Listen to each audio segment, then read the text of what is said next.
Assalamualaikum warahmatullahi wabarakatuh. Innal hamdalillah nahmaduhu wa nasta'inu wa nastaghfiruh wa na'udzu billahi min syururi anfusina wa min sayyiati a'malina.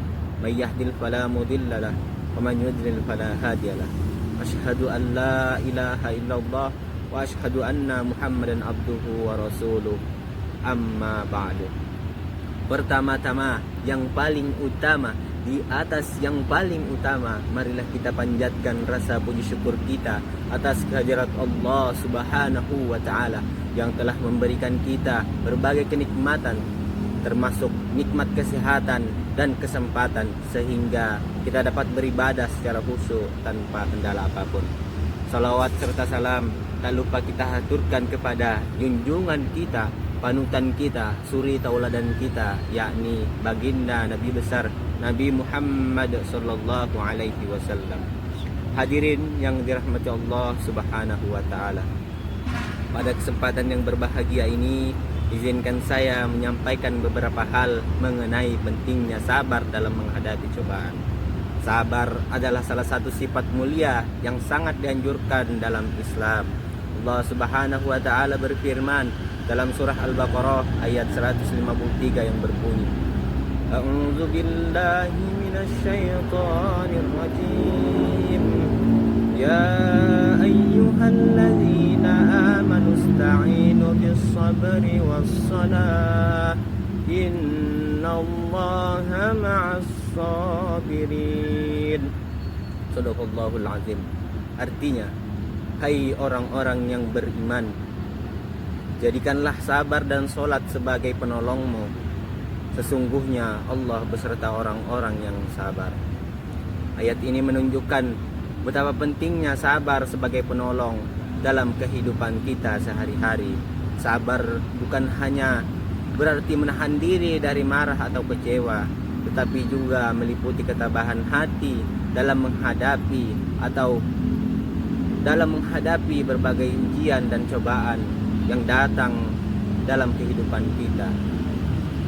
Hadirin yang dirahmati Allah Subhanahu wa Ta'ala, cobaan adalah bagian dari sunnatullah, ketetapan Allah yang berlaku di dunia. Setiap manusia pasti akan diuji, baik dengan kesenangan maupun kesulitan. Dalam surah Al-Baqarah ayat 155 sampai 156, Allah Subhanahu wa Ta'ala berfirman yang artinya, dan sungguh akan kami berikan cobaan kepadamu dengan sedikit ketakutan, kelaparan, kekurangan harta, jiwa dan buah-buahan. Dan berikanlah berita gembira kepada orang-orang yang sabar, yaitu orang-orang yang apabila ditimpa musibah, mereka mengucapkan inna lillahi wa inna ilaihi raji'un.